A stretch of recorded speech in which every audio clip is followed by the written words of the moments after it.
आज कॉलेज में ना एक अजीब सी खामोशी थी। वैसी वाली खामोशी जैसे किसी बड़े तूफान से ठीक पहले सब कुछ एकदम थम सा जाता है। मेरे बगल में अमित बैठा था। उसने मेरी तरफ देखे बिना ही एकदम धीरे से फुसफुसाया, भाई नीचे देख, आंख मत मिलाना। उसकी आवाज में एक डर था जो मैंने पहले कभी नहीं सुना था। पर मैं ठहरा, मैंने फिर भी सामने देखा।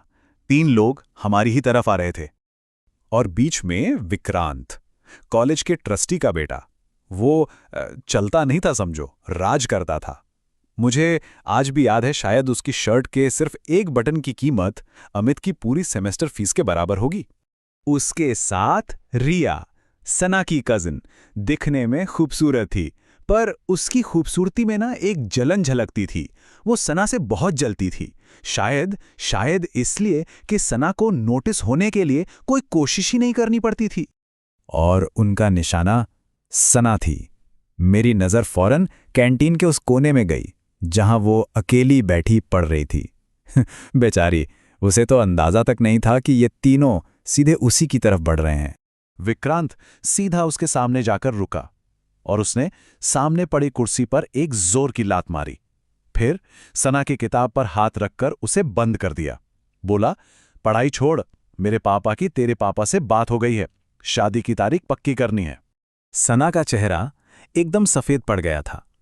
वो कुछ बोलना चाह रही थी, पर तभी रिया जोर से हंसी। बहुत बहुत चुभने वाली हंसी थी वो। बोली, याद है ना, तेरे पापा मेरे होने वाले ससुर के ऑफिस में क्लर्क हैं। मतलब साफ धमकी थी कि उसकी नौकरी, पेंशन सब एक इशारे पर खत्म हो सकता है। फिर विक्रांत थोड़ा सा झुका और सना के कान के पास फुसफुसाया, मेरी गर्लफ्रेंड बन जा, नहीं तो अपने बाप को सड़क पर भीख मांगते देखेगी। बिल्कुल धीरे से। ये धमकी नहीं थी, ये एक फैसला था जो वो सुना रहा था। बस उस एक पल में मुझसे और बर्दाश्त नहीं हुआ। मेरी मुट्ठियां इतनी कस गई थीं कि नाखून हथेलियों में चुभ रहे थे। अमित ने मेरा हाथ पकड़ा। पागल है क्या, मत पड़ इस चक्कर में। मैंने उसका हाथ झटक दिया और मैं उठ खड़ा हो गया। मैं सीधा उनके पास गया। मैंने वो किताब उठाई और वापस सना के हाथ में रख दी। फिर मैंने विक्रांत की आंखों में देखा और बहुत शांत लेकिन मजबूत आवाज में कहा, जब कोई लड़की ना कहती है तो उसका मतलब मनाने की कोशिश करो नहीं होता, उसका मतलब सिर्फ ना होता है। विक्रांत ने धीरे से अपनी गर्दन घुमाई। उसने मुझे ऊपर से नीचे तक देखा, जैसे मैं कोई कीड़ा मकोड़ा हूं। मेरी पुरानी शर्ट, मेरे घिसे हुए जूते। फिर वो हंसा। रिया ने ताना मारा, हॉस्टल के सबसे घटिया कमरे में रहता है, चाय के पैसे होते नहीं, और ज्ञान दे रहा है ट्रस्टी के बेटे को। और अगले ही पल उसने मुझे धक्का दिया। मैं पीछे हटा, पर संभल नहीं पाया। उसने मेरा कॉलर पकड़ा और एक ही झटके में मुझे जमीन पर फेंक दिया। पूरी कैंटीन हंस रही थी और उन सब में रिया की आवाज सबसे तेज थी। मैं किसी तरह उठा। मैंने सना की तरफ देखा। वो डर से कांप रही थी। मैंने उसकी मदद के लिए हाथ बढ़ाया तो उसने मेरा हाथ झटका दिया और मुझ पर ही चिल्ला पड़ी, ये कोई फिल्म नहीं चल रही है, अगर मेरे पापा को कुछ भी हुआ तो उसके जिम्मेदार तुम होगे। और ये कहकर वो भाग गई। मैं बस वही खड़ा रह गया। बेइज्जती से ज्यादा दर्द इस बात का था कि जिसके लिए मैं खड़ा हुआ उसी ने मुझे गलत समझ लिया।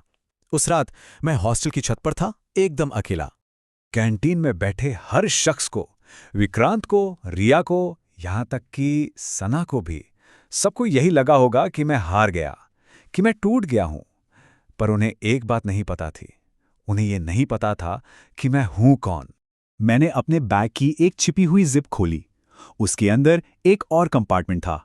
वहां से मैंने एक ब्लैक सैटेलाइट फोन निकाला।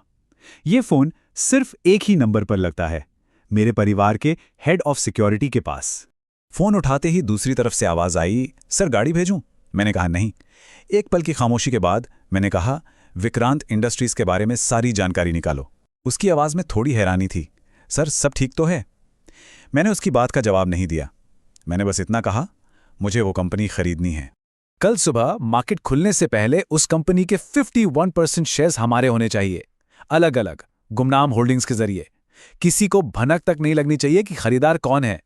और हां, एक काम और, मैंने फोन काटने से ठीक पहले कहा, उनकी कंपनी के HR डिपार्टमेंट को बोलना कि मिस्टर शर्मा, हाँ, सना के पापा, उनका प्रमोशन लेटर तैयार रखें। विक्रांत कह रहा था ना कि वो सना के पापा को सड़क पर ले आएगा।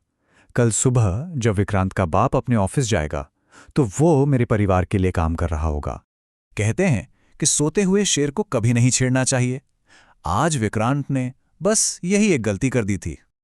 कहानी अच्छी लगी तो सब्सक्राइब करें और अगली कहानी के लिए स्क्रीन पर क्लिक करें। शुक्रिया।